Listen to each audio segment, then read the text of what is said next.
Good morning, praise the lord, hallelujah. ફરીવાર ઈશ્વરની પ્રેઝન્સમાં આપણે મળ્યા છે નહીં, અને પ્રભુમાં આનંદ કરીએ. હાલેલુયા, પ્રભુમાં આનંદ કરીએ. પાઉલ હંમેશા કહે છે નહીં, પ્રભુમાં સદા આનંદ કરો. અને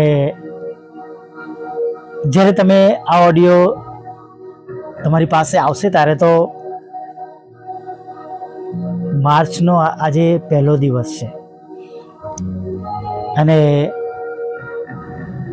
બધું એડવાન્સમાં રેકોર્ડિંગ ચાલે નહીં, અને મારી પાસે લગભગ 10-12 દિવસનું એડવાન્સ રેકોર્ડિંગ હોય, પણ રિયલમાં આજે આ માસની શરૂઆત થઈ. અને ગઈકાલે સાંજથી લઈ અને આજે સવાર સુધી હું જોઈ રહ્યો હતો કે નાના મોટા પ્રશ્નો, માંદગી અને એવા અમુક આકસ્મિક ખર્ચા, જરૂરિયાતો, એવા સમયમાંથી હું ફેબ્રુઆરીના છેલ્લા દિવસથી લઈ અને આજના સવારના સમય સુધી હું ચાલી રહ્યો છું. જાણે ઉત્સાહ ન રહે, આપણે વધારે નિરાશ કરે એવી પરિસ્થિતિઓ વારે વારે અથડાયા કરે. પણ મેં એક જ બાબતને યાદ રાખી કે પ્રભુ આવી પરિસ્થિતિમાં પણ ભલું કરશે, સારું કરશે. ભલે જે પરિસ્થિતિ છે અગમ્ય છે, આપણને પોતાને ન ગમે આવી પરિસ્થિતિમાં ઉઠવાનું, બેસવાનું, ચાલવાનું, હું હંમેશા કહું છું એ આપણો પ્રશ્ન છે. હાલેલુયા.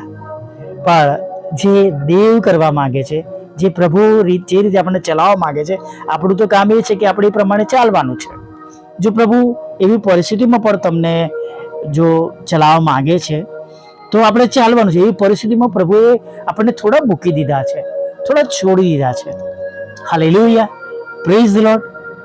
ઘણીવાર એવું બનતું હોય છે કે ઘણી બધી એવી બાબતો આવી જાય, આપણે મનથી ઉદાસ થઈ જઈએ, આપણે નિરાશ થઈ જઈએ, આપણું મગજ જાણે કે કંઈ વધારે વિચારવા માટે હવે સક્ષમ નથી, જાણે ઘણા બધા પ્રશ્નોથી ભરાઈ ગયું. પણ વાલા મિત્રો, આવા સમયને માટે પ્રભુનું વચન આપણને કહેવામાં આવ્યું છે ગીત 34:માં, મારી તરફ જુઓ એટલે તમારા મુખ ઝંખવાડા પડશે નહીં. Hallelujah, praise the lord. અને દરેક પરિસ્થિતિઓમાં આપણે પ્રભુના વચનોને યાદ કરીએ. હાલેલુયા. હું ઘણીવાર મારી સાક્ષી એટલા માટે આપું છું કે મને ખબર છે કે આવી પરિસ્થિતિમાંથી હું ચાલ્યો છું, અને જ્યારે પ્રભુનું આ વચન કબૂલ કર્યું છે ત્યારે પ્રભુએ એમાંથી બચાવ્યો છે, બહાર કાઢ્યો છે, જેથી તમને પોતાને પણ હિંમત મળે કે ના, આવી પરિસ્થિતિમાં આ રીતના પ્રભુના વચનો સાથે ચાલવાથી પ્રભુ આપણને મદદ કરે છે, બચાવે છે, બહાર કાઢે છે, સ્થિર કરે છે, બેઠા કરે છે. Hallelujah, praise the lord. બાકી પ્રભુએ તો આપણે માટે બધું સારું કરેલું જ છે. એ એવી પરિસ્થિતિમાં પણ, ખરાબ પરિસ્થિતિમાં પણ પ્રભુએ આપણા માટે બધું સારું આયોજન કરેલું છે. જુઓ, યુસુફને ખાડામાં નાખી દીધો, એના પિતાને એને મૃત જાહેર કરીને, એમની પિતાની આગળ મૃત જાહેર કર્યો તેમના ભાઈઓએ, એમને વેચી દીધો. પણ એનાથી બન્યું શું બન્યું? એક પણ ઈશ્વરની યોજના જે યુસુફ માટે હતી એ રોકાઈ ગઈ. જેમ એમને સ્વપ્ન જોયું, સ્વપ્નમાં બધી પૂરીઓ એની આગળ આવીને નમે છે,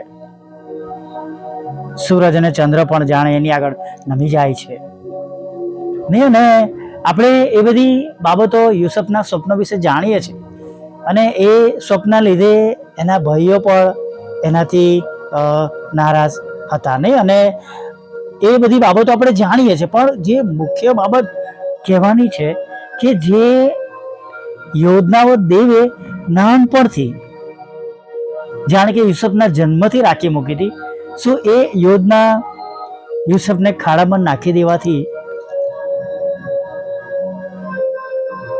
પૂરી ના થઈ, રોકાઈ ગઈ? પણ પ્રભુએ, તમે જુઓ કે એમની બધી જ યોજનાઓ એમના માટેની પૂરી કરી, અને તેઓ, તેના ભાઈઓ, તેમના પિતા બધા જ મિસરમાં આવીને તેમને મળે છે ને એમના ભાઈઓ યુસુફને નમન કરે છે. Praise the lord, hallelujah. કેટલી ગજબની બાબત છે. ઈશ્વરની યોજનાને કોઈ રોકી શકતું નથી વાલા મિત્રો. કોઈ એટલે કોઈને દેવે આશીર્વાદ આપ્યો કે તમે વધશો. પ્રજાને આશીર્વાદ આપ્યો.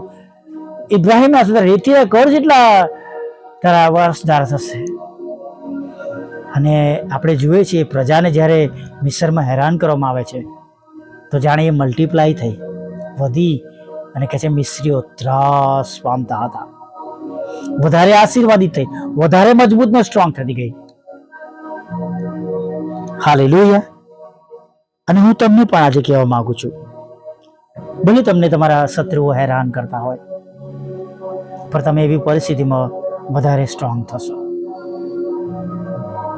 હાલેલુયા. થોડા દિવસ પહેલા મેં પણ એવી અમુક બાબતો જોઈ. મને પણ એવું લાગ્યું જાણે મારા વિરુદ્ધની બાબતો જાણે વધારે મારા પર સ્ટ્રોંગ થઈ રહી છે.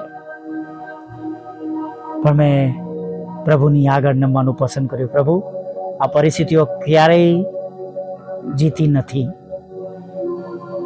અને કોઈ દિવસ એ પરિસ્થિતિ જીતવાની નથી.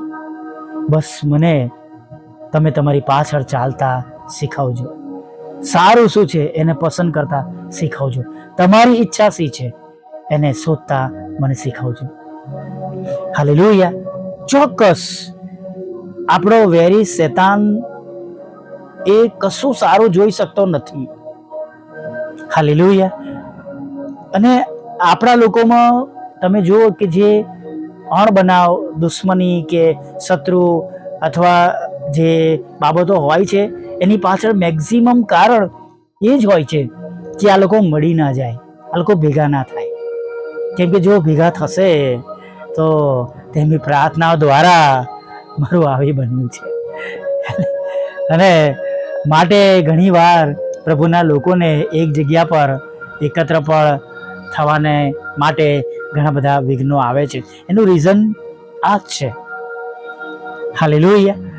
Praise the lord. પણ આપણે પ્રભુના બાળકો તરીકે આપણે વધારે હોશિયાર બનીએ, સાલસ બનીએ. જોઈએ કે આ આપણા ઘરની અંદર, કુટુંબમાં, પરિવારમાં આ બધા વિઘ્નો અથવા લડાઈ ઝઘડા દેખાય અથવા એકબીજા પર જાત જાતના તુમ્મતો કેમ આવી રહ્યા છે? જેમ કે એની પાછળ તો શૈતાનનો હાથ છે. જેમ હવાને બમાવી એમ એ પરિવારોને તોડે છે, બધાના સંબંધોને તોડે છે, લગ્ન જીવનોને તોડે છે, મિત્રતાઓને તોડે છે, ભાઈઓમાં કુસમ કરાવે છે, ભાઈ બહેનોમાં કુસમ કરાવે છે. એનું કામ એ છે કેમ કે એ એવું ન કરે તો કહેશે કે મારું શું થશે? એ બીવે છે તમારાથી, મારે અહીંથી ભાગવું પડશે અને આપણે ભગાડવાનું છે. પ્રભુનું વચન કહે છે તમે શૈતાનની સામે થાવ એટલે શૈતાન ભાગશે જ. હાલેલુયા. Praise the lord. પણ કડવી વાત એ છે કે હવાની જેમ આજે પણ ઘણા બધા મનુષ્યો એની ચાલમાં આવી જાય છે. ઘણા બધા લોકો, અમે બહુ નજીકથી એવું જોયું છે કે શૈતાનની ચાલમાં ભરાઈ જતા હોય છે. હે ને? જો પ્રભુને પરસ્વાધીન કરનાર કયા લોકો હતા? જે ધર્મને માનનારા, નિયમ શાસ્ત્રને પાળનારા લોકો હતા અને એમના દ્વારા પ્રભુને હેરાન કરવામાં આવ્યા. આજે પણ એવું છે. ઘણી બધી જગ્યાઓ પર અમુક ખોટી બાબતોને લઈને સારી સારી સંગતોને તોડી નાખવામાં આવે છે. કડવી વાત છે વાલા મિત્રો, પણ આ સનાતન સત્ય છે. આપણે પણ હોશિયાર બને, સજાગ થઈએ અને આ બધી બાબતો પર પ્રભુના નામમાં વિજય પ્રાપ્ત કરીએ અને હંમેશા આનંદિત રહીએ. ભલે ગમે તેવી પરિસ્થિતિ હોય, એ દરેક પરિસ્થિતિમાં આપણા પ્રભુ આપણને વિજય અપાવનાર પ્રભુ છે. હાલેલુયા. Praise the lord. આ માસમાં, આગળના સમયમાં પ્રભુ તમને વધારે આશીર્વાદ આપો અને તમારી સર્વ પ્રકારની જરૂરિયાત પૂરી પાડો, એ મારા હૃદયની પ્રાર્થના છે. હાલેલુયા. જેમ મેં પરિસ્થિતિ જોઈ છે એમ કોઈ મારા જેમ કોઈ પરિસ્થિતિમાં હોય તો પ્રભુ હમણાં જ એમને અત્યારે એમાંથી બહાર કાઢે અને સ્થિર કરે, એ મારા અંતરની પ્રાર્થના છે. Praise the Lord. આમીન. આવો એક નાની પ્રાર્થના સાથે દિવસમાં આગળ વધીએ. ભલા પ્રભુ, અમે તમારી સ્તુતિ કરીએ છીએ અને તમારો પુષ્કળ આભાર માનીએ છીએ. આજે ફરીને એકવાર પ્રભુ સવારના સમયમાં તમારું પવિત્ર રૂડું નામ લેવાના માટે તમે આ સુંદર સમય આપ્યો છે અને આ સુંદર તક પૂરી પાડી છે. અને પ્રભુ તમારું ભજન કરવાના માટે તમે અમને બધાને એકત્ર કર્યા છે, ત્યારે પ્રભુ અમે તમારો આભાર માનીએ છીએ. પ્રભુ આજે સવારમાં તમારા દરેક બાળકો જેઓ વિશ્વાસી છે, વિશ્વાસના ઘરના છે પ્રભુ, એ બધા આશીર્વાદિત થાય, બધા ભેગા રહે પ્રભુ. અને પ્રભુ દરેકના ભેગા રહેવા દ્વારા પ્રભુ મજબૂત થાય, એક મોટું ટોળું બને પ્રભુ. અને પ્રભુ શૈતાન અને શૈતાની પરિબળોની હાર થાય પ્રભુ, એવી અમે પ્રાર્થના કરીએ. તમારા લોકો તમારામાં એક બને પ્રભુ. અને પ્રભુ એવી ખોટી કોઈ દિશામાં તેઓ ચાલ્યા ના જાય પ્રભુ, કે જે માર્ગ તમારો નથી, જે માર્ગ જગતનો છે પ્રભુ, અને જે માર્ગ પ્રભુ તમારી પાસે લાવતો નથી પ્રભુ, એવા માર્ગો પરથી તમારા બાળકોને તમે પાછા લાવજો પ્રભુ.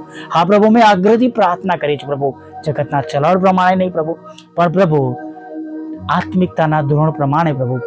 પ્રભુ અમે આગળ વધીએ, તમારી સાથે રહીએ, એવું તમે થવા દેજો પ્રભુ. ખાસ પ્રાર્થના કરીએ છીએ પ્રભુ, જે લોકો સાંભળી રહ્યા છે તેમને તમે આશીર્વાદ આપો. એક યા બીજા કારણે પ્રભુ સાંભળવામાં અત્યારે તેઓ મુશ્કેલી અનુભવે છે, કોન્સન્ટ્રેટ નથી કરી રહ્યા, તેમના દુઃખના લીધે, મુશ્કેલીના લીધે, પ્રશ્નોના લીધે કદાચ સાંભળવાનું બંધ કરી દીધું છે પ્રભુ. પ્રભુ અમે પ્રાર્થના કરીએ છીએ પ્રભુ, તેમના ઘરની પરિસ્થિતિઓ તમે બદલજો પ્રભુ. જેમ પ્રભુ તમે આશીર્વાદ આપ્યો છે તેમ પ્રભુ આ ઓડિયો દ્વારા પ્રભુ આજે ફરીવાર તમે તેમના ઘરોમાં આશીર્વાદ આપો. તમે તેમને તમારો પુષ્કળ પ્રેમ આપો, આનંદ આપો, શાંતિ આપો. તેમની દરેક ચિંતાઓ તમે દૂર કરો, તેમની દરેક જરૂરિયાત પૂરી પાડો પ્રભુ. અને પ્રભુ આ સમય દરમિયાન પ્રભુ તેમને જે વાનાની અગત્યતા છે એ વાના પૂરા પાડો. કદાચ કોઈ જગ્યા પર નાણાંની જરૂર છે પ્રભુ, તો નાણાં પણ આપજો પ્રભુ. કોઈ જગ્યા પર અન્નની જરૂર છે પ્રભુ, તો તમે ત્યાં અન્ન પૂરું પાડજો, એવી પ્રાર્થના કરીએ છીએ પ્રભુ. કોઈ જગ્યા પર પ્રભુ જોબની જરૂર છે પ્રભુ, અમે પ્રાર્થના કરીએ છીએ તમે તેમને જોબ આપો. કોઈ જગ્યા પર તેમના બિઝનેસના પ્રશ્નો છે, મુશ્કેલીઓ છે, બિઝનેસ બંધ થવાની તૈયારીમાં છે, તો પ્રભુ અમે પ્રાર્થના કરીએ છીએ કે તેમના બિઝનેસને પ્રભુ તમે વધારે આશીર્વાદિત કરો, સમજણ આપો, બુદ્ધિ આપો, જ્ઞાન આપો. અથવા પ્રભુ તેમના કોઈક આવકના રસ્તા છે પ્રભુ, વાહનો ચલાવે છે પ્રભુ, નાના નાના અલગ અલગ બિઝનેસ કરે છે, ગૃહ ઉદ્યોગ કરે છે પ્રભુ, બહેનોના ગૃહ ઉદ્યોગ છે પ્રભુ, દુકાન છે, બ્યુટી પાર્લર છે, ટેક્સી ચલાવે છે, રિક્ષા ચલાવે છે, ટેમ્પો ચલાવે છે પ્રભુ. અમે પ્રાર્થના કરીએ છીએ આવા લોકોની સાથે રહેજો, તેમની જરૂરિયાત પૂરી પાડજો. અને પ્રભુ તમે તેમના નાના મોટા પ્રશ્નો તમે દૂર કરજો પ્રભુ. જેઓ જોબ કરી રહ્યા છે, જોબમાં તેમના ઉપરી અધિકારીઓ દ્વારા તમને હેરાન કરવામાં આવ્યા છે પ્રભુ, તેમનો પગાર રોકી લેવામાં આવ્યો છે, તેમનું પ્રમોશન રોકી લેવામાં આવ્યું છે પ્રભુ પિતા. તેમની જગ્યા પર પ્રભુ તેમને ખસેડીને બીજાને અપોઇન્ટ કરવામાં આવી રહ્યા છે પ્રભુ. ત્યારે પ્રભુ અમે પ્રાર્થના કરીએ છીએ પ્રભુ, આવા લોકોની તમે સાથે રહેજો, તેમની સંભાળ લેજો, તેમની કાળજી લેજો પ્રભુ પિતા. તેમની જોબને આશીર્વાદિત કરજો. અને પ્રભુ તમે એનાથી પણ સારી વધારે જોબ તમે તેમને પૂરી પાડજો, જ્યાં તમારી પસંદગીનું વાતાવરણ હોય પ્રભુ. અને પ્રભુ જ્યાં તમે તમારા સેવક સેવિકાઓના ઘરોને પ્રભુ પિતા તમે એ જોબ દ્વારા પોષણ આપવાનું હોય પ્રભુ પિતા. હા પ્રભુ, ઘણા લોકો માંદા છે પ્રભુ, અને બહુ જ સખત તાવથી પ્રભુ, અને પ્રભુ એવા જાત જાતના પ્રભુ રોગો છે એમના શરીરમાં કે જે પ્રભુ ઘણા પકડાયા નથી, ઘણા દવાઓથી મટતા નથી, અને પ્રભુ ઘણા જીવલેણ છે પ્રભુ. ત્યારે પ્રભુ આ બધા રોગોને અમે તમારી પાસે લાવીએ છીએ પ્રભુ. કૃપા કરો, દયા કરો, અને પ્રભુ તમે તેમને સાજા કરો પ્રભુ. હા, એક રોગ પ્રભુ જે તેમના શરીરોમાં રાજ કરી રહ્યા છે પ્રભુ, ભલે પ્રભુ ડૉક્ટરો પાસે તેનો ઈલાજ નથી, પણ અમે પ્રભુ શું તમારું પવિત્ર રક્ત તેમના પર છાંટીએ છીએ પ્રભુ. તમામ લડાઈ ઝઘડા તમે દૂર કરજો, કોર્ટ કેસ, એફઆઈઆર, ખોટા તુમ્મતો પ્રભુ, અને પ્રભુ જમીનના, મકાનના, પતિ પત્નીના, બાળકોના, સ્કૂલના, કોલેજોના, સામાજિક પ્રભુ અને આત્મિક લડાઈ ઝઘડા પ્રભુ તમે સદંતર તેમના ઘરોમાંથી દૂર કરજો. અને પ્રભુ તમારી અજાયબ જેવી શાંતિથી પ્રભુ તમે તેમને ભરી દેજો પ્રભુ. હા પ્રભુ, અમારી જેમ ઘણા બધા લોકો વિશ્વાસમાં આવે એના માટે પ્રભુ તમે અમારી સેવાઓનો ઉપયોગ કરજો, તમારું નામ મળે, અને પ્રભુ ઘણા બધા આત્માઓ નાશમાં જતાં બચી જાય એવું તમે થવા દેજો. ઘણા બધા લોકો ખરાબ માર્ગ પર છે, દારૂ જુગારમાં છે, પતિ પત્ની પ્રભુ વ્યભિચારમાં છે, મદદ કરો પ્રભુ. એવા લોકોના જીવનોમાંથી પ્રભુ આ દૂષણો દૂર કરો અને પ્રભુ તમારામાં શુદ્ધ અને પવિત્ર કરો, પસ્તાવો કરે, પાછા ફરે એવું તમે થવા દેજો પ્રભુ. લગ્નનો આશીર્વાદ આપજો, બાળક ધનનો તમારા બાળકોને આશીર્વાદ આપજો, નાણાંનો આશીર્વાદ આપજો, મકાનનો આશીર્વાદ આપજો, લોનનો આશીર્વાદ આપજો. જે મકાન વેચવાનું છે પ્રભુ એ મકાન વેચાય પ્રભુ. હા પ્રભુ, મારા દાદી માટેના મકાનને માટે ખાસ પ્રાર્થના કરું છું કે પ્રભુ તે મકાન વેચાય પ્રભુ, અને પ્રભુ એ પ્રમાણે તમારી મોટી કૃપા થવાની છે. જેમને નાણાંની જરૂર છે નાણાં આપજો, લોન આપજો પ્રભુ પિતા. વિધુરો વિધવા બહેનો અનાથોની સાથે રહેજો, મન બુદ્ધિના લોકો, માનસિક રોગોને વિકલાંગોની પણ તમે સાથે રહેજો. જુદી જુદી પરીક્ષામાં લોકોને પાસ કરજો, આઈએલટીએસના બેન્ડ આપજો પ્રભુ પિતા. અને પ્રભુ જે પ્રમાણે હમણાં તેઓને મદદની જરૂર છે એ પ્રમાણે તમે તેમને મદદ કરજો પ્રભુ. અમારી પણ સાથે રહેજો, અમારી સેવાને આશીર્વાદિત કરજો, અમારા ઓડિયોઝ વિડીયોને પ્રભુ તમે આશીર્વાદિત કરજો. અને પ્રભુ ખાસ પ્રભુ તમારા બાળકો પર તમારી કૃપા દ્રષ્ટિ રહે, અને પ્રભુ તેમને ખોરાક, વસ્ત્ર, પાણી આપજો, પાપોની ક્ષમા કરજો. અને સાંજે આભાર મંત્રી જોઈ માગતા પ્રભુ ઈસુમાં આટલું સાંભળો અને દેવ બાપ માન્ય કરજો. આમીન, આમીન, આમીન.